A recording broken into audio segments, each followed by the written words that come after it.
Bienvenue sur Fréquence Eureka, le podcast qui explore tous les domaines de la gestion de l'entreprise et du dirigeant. La fiscalité, les ressources humaines, le juridique, la finance, la stratégie au service des moments clés de votre société. Produit par le groupe Eureka Pluriel, société de conseil, d'expertise comptable, d'audit et d'avocats, présent dans toute la Nouvelle-Aquitaine. Entrepreneurs, dirigeants, passionnés par le domaine des affaires, vous êtes au bon endroit. Les conseils de nos experts et également les témoignages de nos clients vous attendent à chaque épisode. Bonne écoute. Bonjour à tous, donc j'ai le plaisir aujourd'hui d'accueillir Sylvain Lagrange qui est associé au sein de notre cabinet. Il va se présenter ensuite pour échanger sur un thème très important pour les collaborateurs, les salariés de nos entreprises, qui est le thème du salaire et de ses accessoires en particulier. Et Sylvain va nous présenter effectivement quels sont les accessoires du salaire que l'on peut proposer à ses salariés, définir ces accessoires, échanger sur peut-être l'intérêt pour les entreprises et les salariés de les mettre, de le proposer à nos collaborateurs et puis des pièges à éviter. Donc je te donne la parole, Sylvain, est-ce que tu peux te présenter et puis après nous définir les principaux accessoires du salaire?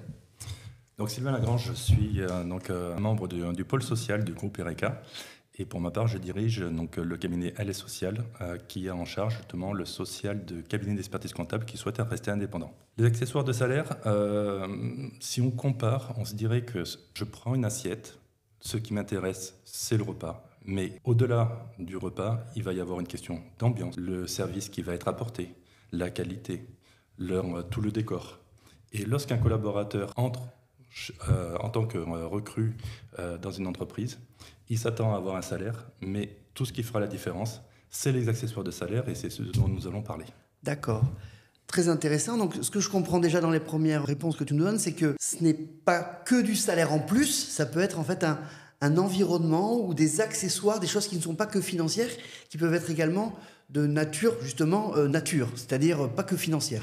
Exactement. Alors, ce n'est pas que financier, mais ce qui fait qu'un collaborateur apprécie son entreprise, c'est tout un contexte. Et l'employeur qui va apporter un soin particulier à améliorer la situation de ses salariés, c'est quelque chose qui intrinsèquement transpire dans le bien-être dans l'entreprise. Et pour cela, il y a de nombreux outils qui permettront justement d'apporter du bonheur. À l'heure de la RSE, c'est tendance et c'est extrêmement diversifié. D'accord. Donc, une entreprise va proposer un salaire qu'on appelle brut. En France, le salaire brut dans le contrat de travail, quand on a une promesse d'embauche. Mais on peut également proposer aux futurs salariés des choses en plus qui vont lui permettre d'avoir effectivement un confort peut-être additionnel et aussi un gain financier. Alors, c'est quoi les accessoires principaux qu'on connaît en France qui sont largement pratiqués ? Alors, les accessoires principaux, on pensera tout d'abord à quelque chose qui est devenu obligatoire en 2016, c'est la mutuelle. La mutuelle, c'est fondamental pour les salariés, avoir de bonnes garanties, et l'employeur peut contribuer jusqu'à 100% au niveau de la mutuelle, dans un sens de protection sociale de ses salariés, comme c'est le cas par exemple aussi sur de la prévoyance. En second temps, parmi les accessoires de salaire les plus répandus, nous avons les tickets resto. Tous les collaborateurs connaissent bien. Également, nous avons également la participation aux frais de transport, tel qu'on l'avait à l'époque dans la région parisienne et qui s'est étendu sur l'ensemble du territoire. Mais nous avons également d'autres accessoires de salaire qui sont un petit peu moins connus. Ça peut être les CESU préfinancés pour des emplois à domicile, ça peut être des chèques vacances, ça peut être des chèques culture, ça peut être des chèques cadeaux.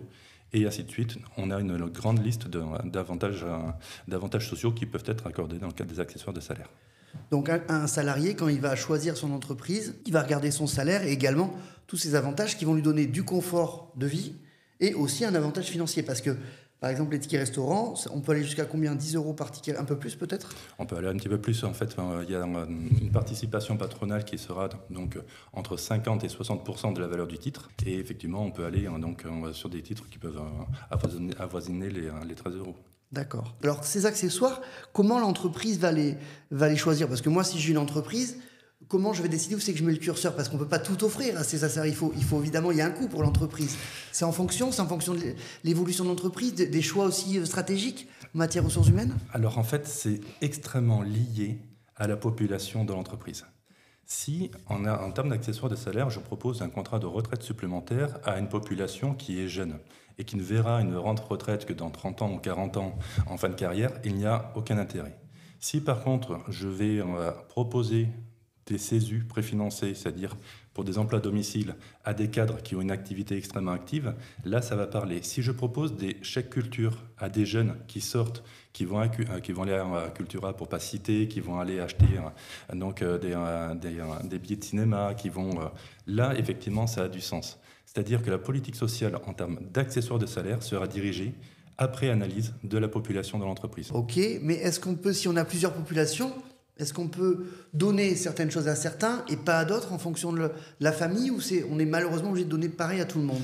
Le principe de l'exonération tient à la règle du collectif. C'est-à-dire que je ne peux exonérer une somme qu'à partir du moment où c'est un avantage qui est ouvert à une population dans son ensemble.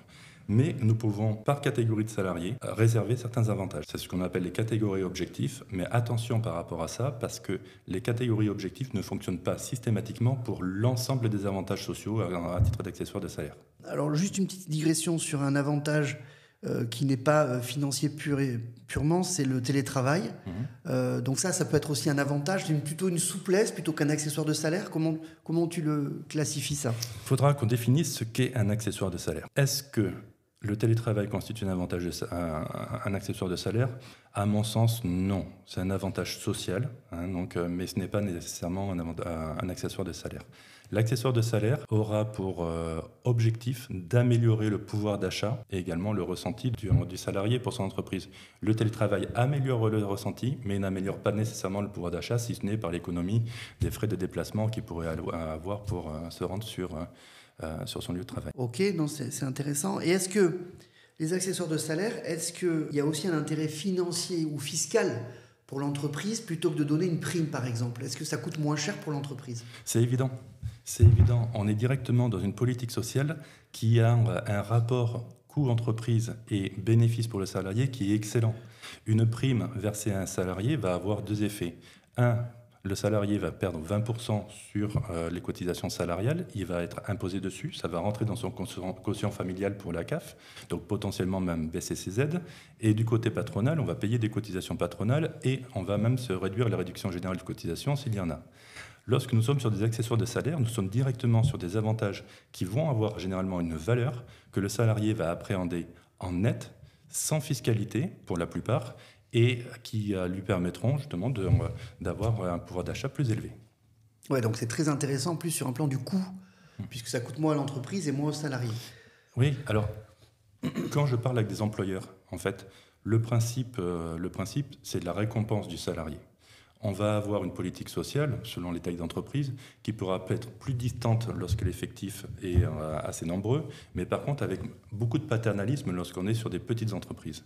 Et rarement, l'employeur pense tant à cette question d'économie qu'il n'a pas envie de donner quelque chose. Au contraire, souvent, il aura une tendance à vouloir donner, mais il n'a pas envie de payer des charges. C'est quelque chose qui est fondamental pour lui.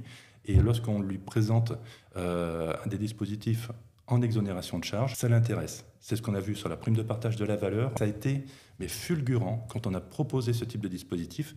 Les employeurs ont dit ça, oui, j'en veux, parce que je ne paye pas de charges, le salarié ne paye pas d'impôts, donc ça reste déductible de mon résultat. Donc de toute façon, je paye de l'IS et du coup, ça me fera moins à payer.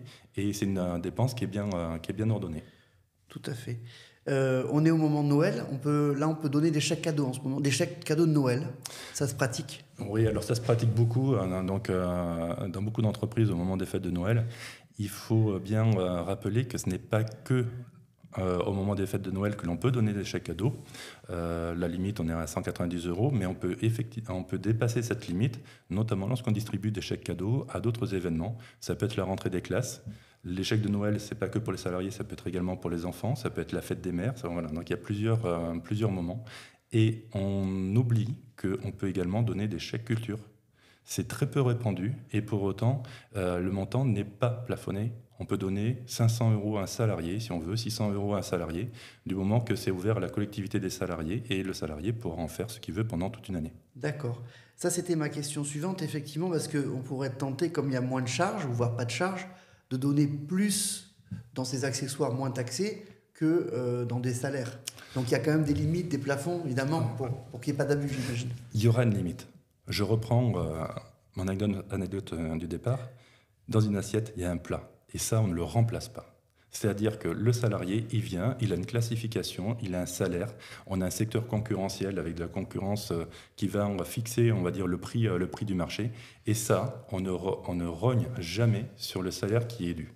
L'accessoire, c'est ce qui fera le déclencheur. Par contre, lorsqu'on est sur une procédure de recrutement, en disant, chez nous, on a ça, ça, ça. L'énumération fait que, comme dans le langage commercial, la règle des 3 oui, le salarié adhère lorsqu'on lui dit les avantages qu'il y a.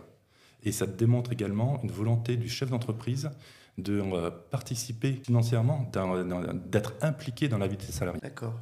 Et alors je ne sais pas si tu as les études, mais par rapport à créer de la fidélité dans les entreprises, ça c'est un élément qui crée de la fidélité pour les salariés, le fait d'avoir des tickets restaurants ou avoir des cadeaux, c'est quelque chose qui est important par rapport au salaire, selon toi, ton analyse, ou c'est pas comme ça seulement qu'on retiendra les collaborateurs?